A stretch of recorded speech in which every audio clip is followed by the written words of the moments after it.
In accordance with the video game law of 1985, every single video game console developed by the company Nintendo of Japan must feature at least one game where the protagonist is a red-clad plumber of Italian Brooklyn descent. No exceptions!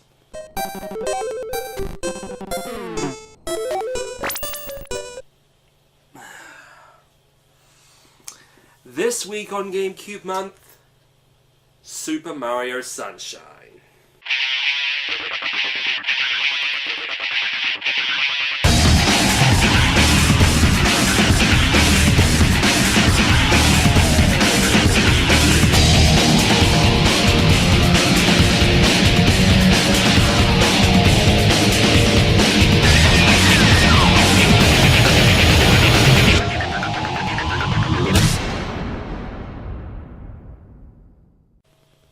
Let's talk about Super Mario Sunshine.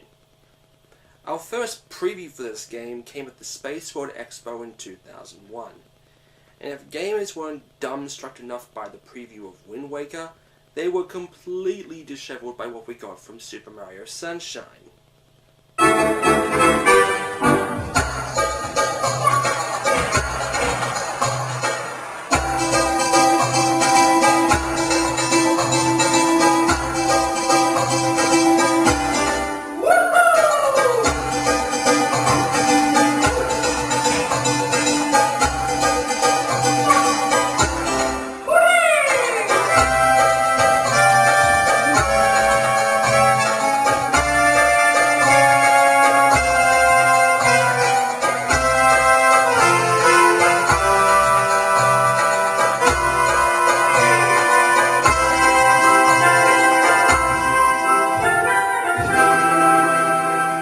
This trailer led to two questions.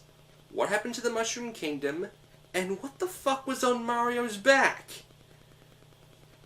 So let's answer those questions today with Super Mario Sunshine.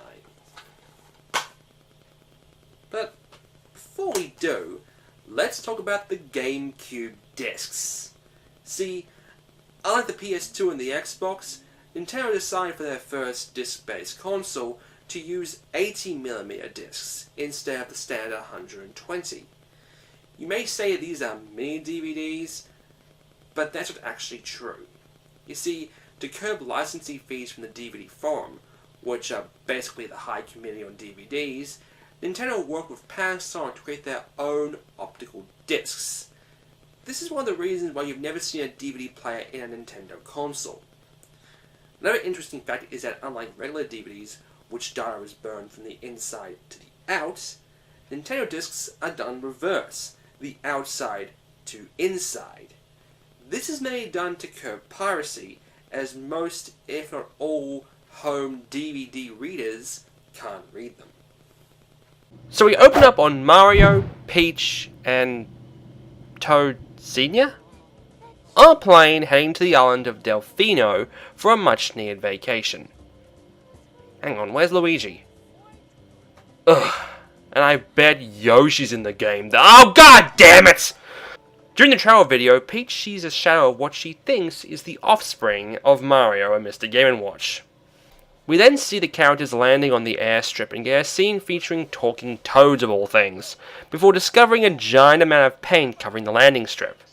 We are then introduced to your companion for this game, the Flash Liquidizer Ultra Dousing Device, or FLUDD for short, and it was created by, wait a minute.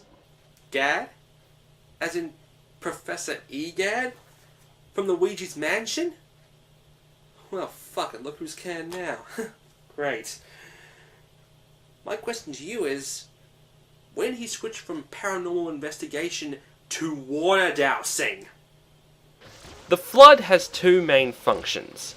The squirt nozzle, which shoots a stream of water, and the hover nozzle, which allows Mario to stay airborne for a few seconds. There are other nozzles, but I'll get to them in a minute. After using FLUDD to destroy the living paint, Mario finds himself arrested.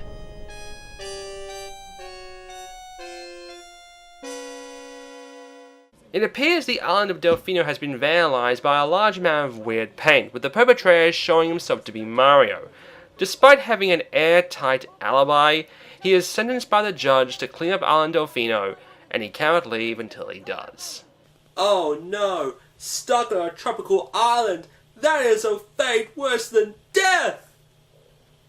Please. Soon enough, Mario comes face to face with the real perpetrator, a character who will know as Shadow Mario, and he gives chase. So, wait a minute. Mario has an airtight alibi that can be corroborated with fucking royalty, for God's sakes. There were numerous witnesses, including police officers, noticing that there were 2 Marios, with one holding a paintbrush, and yet, nothing. The charges don't get dropped, he doesn't get an apology, nothing. What the fuck is wrong with this judge? Must be an election year. The game looks absolutely stunning. The colors of Delfino Island are vibrant and dynamic, and why? What's this? Well, that appears to be a shadow. Funny. I always thought shadows were these jagged, pixelated pieces of black blob. The game's hub world is similar to Super Mario 64. Instead of jumping into a painting, you jump into paint. See, they removed the ing, so it's completely different. Another thing that is completely different is that instead of stars, it's shine sprites. See, even though they look just like stars and have the same amount, they are completely different. Yeah, oh look, Yoshi's back! Despite only having a cameo in the 100% ending in 64, Yoshi returns as a playable character this time. The way it works this time is you bring the Pacific fruit to his egg, and he's playable. Just make sure not to get him wet. As well as the standard spray and hover nozzle, FUD also has 2 expansions. The rocket nozzle, which sends Mario sky high, and the jet nozzle, which makes him do Mach 5. Then halfway through our trek to 60 shine sprites, it's revealed that the Mario imposter is in fact the debuting Bowser Jr., unrelated to the 7 Koopalings from Super Mario Bros. 3, and he's convinced that Princess Peach is his mummy. Wait, that means... Oh god. Oh god, oh god!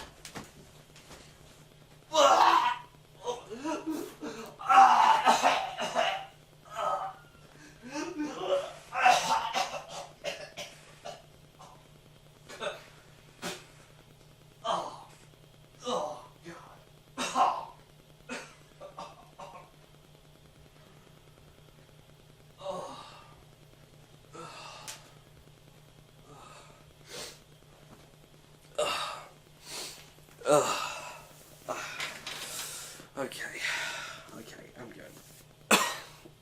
Okay. I'm good. Let's continue. Super Mario Sunshine has a very varying level of difficulty. There are some levels that are a cakewalk, and there are some that just... yeah. And anyone who thinks Mario is easy has never experienced electrical paint. But one of the most significant parts of Sunshine is the secret levels. These are levels where FLUDD is taken away, and you're made to navigate a set of colourful platforms floating in the middle of a bleak empty void. Oh, shut up! But yeah, these levels vary in difficulty to damn this is hard to... No, not that word! Damn it! The best part about these levels are the endless supplies of 1-ups, which can let you play these levels forever and ever and ever and ever and ever and ever and ever and ever and sorry, I got blacked out there for a second. But with all the great factors in Sunshine, it of course has its faults. Its major one being the one I just mentioned. Lives! The presence of a live system is confusing in 2002. This isn't the arcade, and this isn't the NES. Do you know what happens when you die in a game nowadays? You go back to your last checkpoint. What happens when you die in a Mario game? You get sent back to the home world, make you go back through the entire level and start all over again. And if you lose all your lives, you go back from your last save. The live system was pointless in 2002, and it's even more pointless in 2012. But all in all, Mario Sunshine is a great game. It isn't, however, a great Mario game. Many people consider this the black sheep of the Mario franchise, and considering this is a world where Hotel Mario exists, that's a bad thing. Nintendo went out and tried something different, and what we got was something quite creative and ingenious. My only biggest gripe with this game is that when it comes to the latest iterations of the Mario franchise, they should have been swapped. Galaxy should have been on the Gamecube, and Sunshine should have been on the Wii. Using the Wiimote to point where FLUDD sprayed would have been ingenious, albeit opening up the door for even more Wii jokes. Well folks, thank you for watching my Super Mario Sunshine review. Join us next week for the final week of Gamecube month. What I look at, you might be surprised. And then we answer the burning question, why did the Gamecube fail? See you next week.